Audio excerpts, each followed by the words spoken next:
DJ Naresh DJ सफेद गाँव Durga music Thawe mix by DJ Naresh कब आओगे तुम दिल खोने लगा डीजे नरेश से नजर कुछ होने लगा कब आओगे तुम दिल खोने लगा मिली जब से नजर कुछ होने लगा। आप सुन रहे हैं नरेश कुमार को डीजे नरेश प्यार मुझको भी होने लगा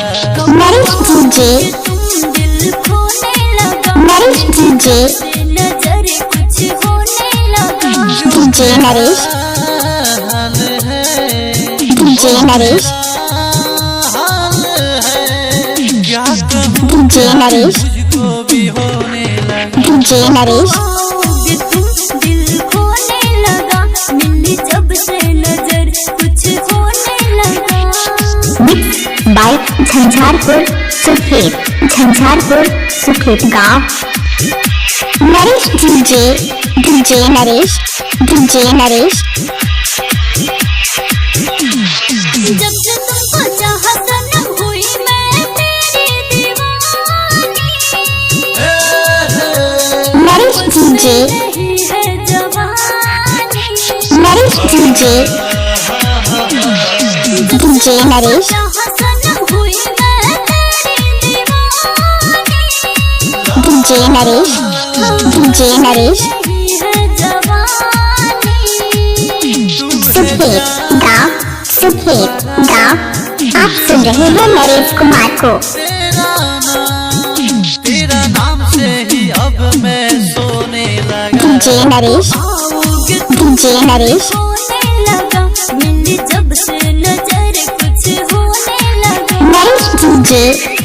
Naresh DJ Durga recording studio हावे गुलंबर के पास। मिक्स बाय झंझारपुर सफेद गाँव मिक्स बाय डीजे नरेश सांसों में तुम धड़कन में तुम जिस्म में तो ही समाया कैसा ये जादू चलाया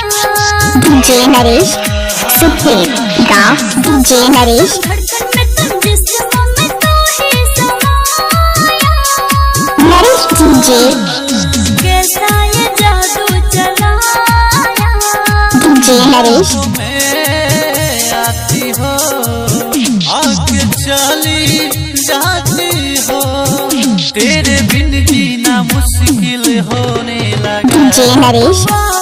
नरेश दिल खोने लगा मिली जब से नजर कुछ होने लगा। सफेद गाँव क्या नाम है आपका डीजे नरेश दया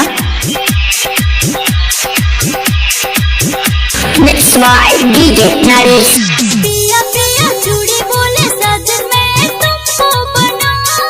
लूं डीजे नरेश सिंदूर तेरे नाम सजा लूं डीजे नरेश चूड़ी बोले साजन मैं तुमको बना लूं सफेद गाँव सिंदूर तेरे नाम सजा लूं डीजे नरेश प्यार में जीना डीजे नरेश मरना है नींद नरेश डीजे तेरा होने नरेश डीजे आओगे तुम दिल खोने लगा डीजे नरेश जब से नजर कुछ होने लगा। डीजे नरेश हाल है ओ मेरा हाल है क्या कहूँ प्यार तुझको भी होने लगा डीजे नरेश आओगे तुम होने लगा मिली जब से नजर कुछ होने लगा। Naresh DJ mix by Jhanjharpur सफेद गाँव